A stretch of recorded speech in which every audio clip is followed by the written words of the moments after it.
L'affirmation de soi.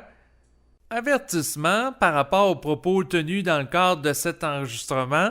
Je vous ne demande pas de croire ce qui est dit, mais plutôt de vérifier par vous-même si cela est réel avec votre ressenti ou votre intellect. Bonne écoute. L'affirmation de soi, c'est la capacité pour la personne qui est impliquée dans un processus de conscientisation d'exprimer son être dans son quotidien dans le but d'être bien dans sa peau. Donc, l'affirmation de soi vise à exprimer ses besoins. C'est la manifestation d'une individualité qui se construit dans la capacité de manifester son propre intérêt, sa propre volonté, pour se faire respecter ses droits, écouter ses besoins de par les gens de son environnement. Et l'affirmation de soi se fait à deux niveaux. Ça peut être avec des individus sur le plan physique et ça peut être aussi avec des entités sur le plan psychique. Donc la personne qui vit l'ouverture de son centre de perception psychique, étant donné qu'elle connaît le processus de fusion avec l'esprit, où elle va intégrer une énergie qui provient du plan mental, eh bien, à ce moment-là, l'affirmation de soi vise, dans cette optique, à manifester dans son quotidien, à travers la parole et ses actions, une vibration de type mental en proportion de celle qu'elle intègre dans le cadre de son processus de conscientisation. Donc, l'affirmation de soi, c'est la capacité de faire respecter ses limites, de faire écouter ses besoins, d'être capable de dire non. Dans le concret, la capacité d'affirmation de soi va se manifester chez la personne qui est capable d'exprimer ses limites lorsqu'elle sent qu'on empiète sur son territoire. Donc, avec des gens, ça peut être la capacité de dire à une personne qui la contacte régulièrement, voire à tout moment de la journée ou 24 heures sur 24, d'arrêter d'agir ainsi. Donc, être capable de mettre ses limites par rapport à une personne sur le plan physique. Et c'est exactement la même chose qu'elle doit faire à l'égard d'entités. Donc, autrement dit, quelqu'un peut vivre sur le plan physique de l'harcèlement téléphonique, donc se faire constamment téléphoner.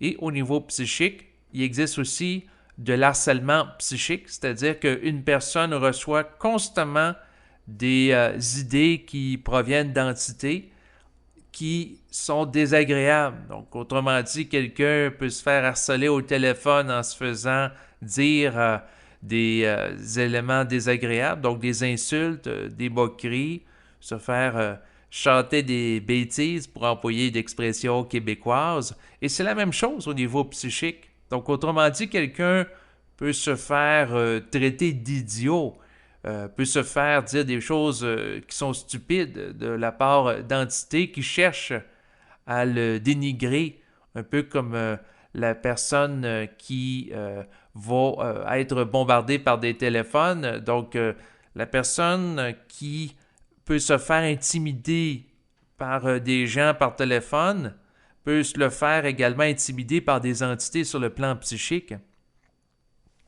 D'où l'importance à la personne de s'affirmer, c'est-à-dire d'être capable de mettre fin à ce type de comportement qu'elle peut subir, à la fois sur le plan physique. Sur le plan physique, ben, c'est sûr qu'elle peut changer de numéro de téléphone, elle peut arrêter de répondre au téléphone quand elle voit un certain numéro être sur son afficheur.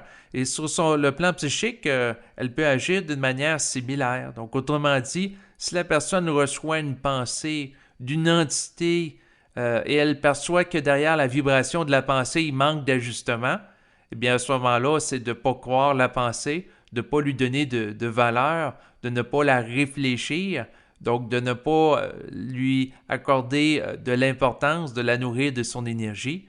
Donc la personne peut laisser circuler la pensée en prenant un recul par rapport à elle, comme elle peut regarder des nuages circuler dans le ciel, sans leur donner d'attachement. Donc, la pensée est là parce qu'après tout, l'être humain n'est pas la source de la pensée, mais il reçoit plutôt des pensées qui proviennent d'entités. Donc, à ce moment-là, la personne peut regarder la pensée circuler dans son mental, apparaître, disparaître. Puis là, il y en a d'autres qui apparaissent, disparaissent. Ou la personne peut s'opposer aussi à l'entité qui est derrière la pensée pour qu'elle manifeste son individualité dans le but de se faire respecter par elle, au même titre qu'elle va vouloir se faire respecter par des gens sur le plan physique, dans l'optique de ne pas se faire constamment téléphoner par eux à tout moment de la journée. D'ailleurs, une personne qui est trop réceptive à l'égard d'entités, eh bien, elle va recevoir des idées qu'elle va prendre en note le matin, l'après-midi, le soir, pendant la nuit, à tout moment de la journée. Bien sûr que si c'est des idées créatives, eh bien, elle peut trouver ça dynamisant, sauf qu'après un certain temps, elle peut trouver ça épuisant si ça l'empêche de dormir et nuit dans son fonctionnement dans le quotidien. Donc, autrement dit, si la personne est fascinée par l'entité, elle lui donne de la valeur, elle lui donne de l'importance, eh bien, à ce moment-là, elle vit en fonction de l'entité qui lui envoie des pensées plutôt que de vivre en fonction d'elle-même. Et si elle n'affirme pas ses besoins, elle risque de subir des problèmes d'insomnie. Elle risque aussi d'être perturbée dans son fonctionnement, dans son quotidien. Donc, autrement dit, si elle ne dort pas suffisamment, ça risque de lui nuire par la suite pour travailler.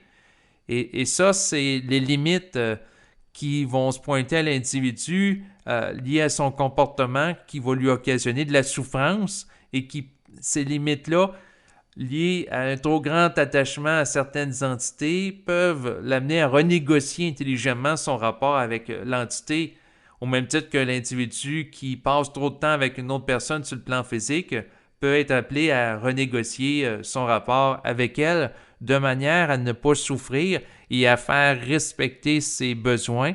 Donc, en étant capable de s'exprimer, la personne peut mettre un cadre dans son rapport avec l'entité en faisant en sorte que si elle reçoit des idées, quand même qu'elles soient très intelligentes pendant la nuit, eh bien, elle ne les prend pas en note, mais elle se garde une disponibilité pour le faire sur des heures de travail de bureau, entre 8 heures et 5 heures, pour être disponible à de la créativité. Donc, la personne peut gérer son horaire avec des entités, au même titre qu'elle peut gérer son horaire de travail. Donc, lorsqu'elle est en disponibilité pour le travail sur le plan physique, matériel, ben, c'est la même chose qu'elle peut faire dans son rapport avec les entités pour pas être dans une situation dans laquelle elle vit de la soumission à leur égard.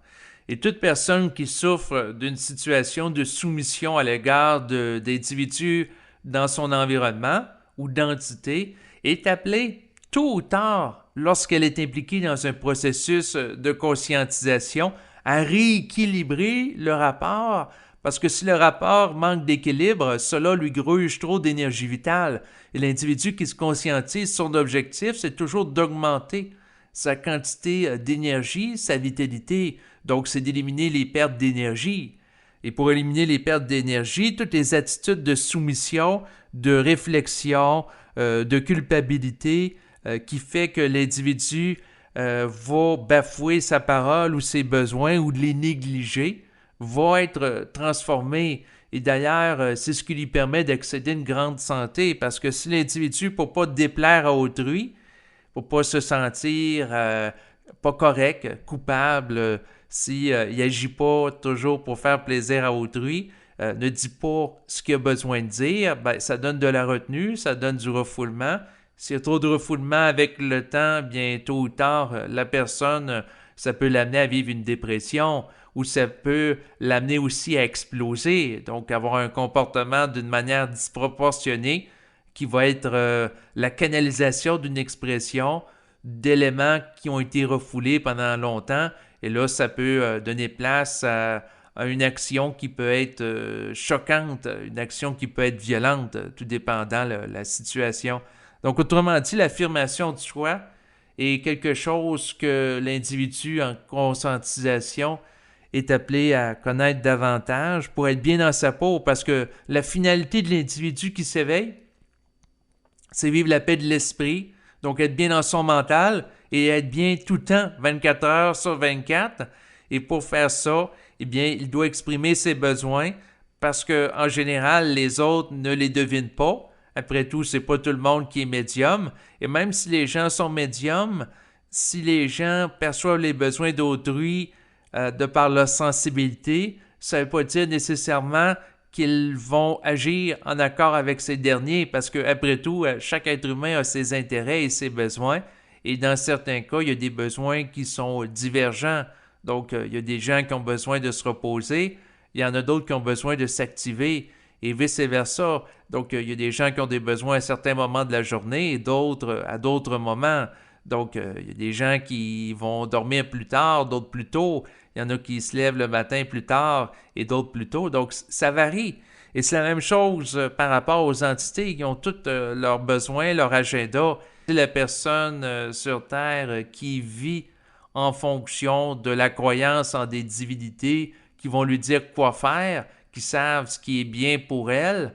Si elle vit en fonction de cela et que des êtres décédés se font passer pour des divinités dans son mental, dans le cadre d'une communication télépathique, eh bien à ce moment-là, elle est en situation de vulnérabilité, elle est en situation de soumission et de danger parce que si elle cède sa volonté à celle d'une autre, eh bien c'est là qu'il peut y avoir des abus de pouvoir et c'est là aussi que commence sa prison psychologique parce que la personne, tant qu'elle ne vit pas en fonction de son savoir, elle ne peut pas être libre de son environnement.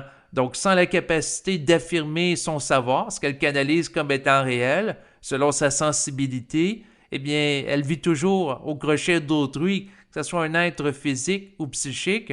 Dans tous les cas, si elle n'est pas capable de savoir par elle-même et de manifester avec force cette vibration, elle ne peut pas être dynamisée par elle et elle ne peut pas être libre. Donc, autrement dit, la personne peut bénéficier de l'éclairage d'individus ou d'entités avec lesquelles elle est en contact si elle juge que c'est intelligent. Mais ça s'arrête là. L'individu qui développe la capacité d'affirmation de soi va toujours se donner la possibilité d'exprimer quelque chose de différent que ce qui est présenté par les autres ou son environnement, parce que la personne va être capable de manifester une créativité et sa vibration propre. Ce qui caractérise la personne capable de manifester son individualité, c'est sa capacité d'avoir un parcours de vie qui est individualisé. Elle ne fait pas comme les autres, elle fait selon sa vibration, ce qu'elle ressent comme étant réel, ce qui fait en sorte qu'elle ne vit pas en fonction d'un agenda collectif, mais se donne son agenda en étant incapable, bien sûr, d'agir en harmonie avec la vibration de son esprit pour être capable de canaliser un agenda qui est intelligent.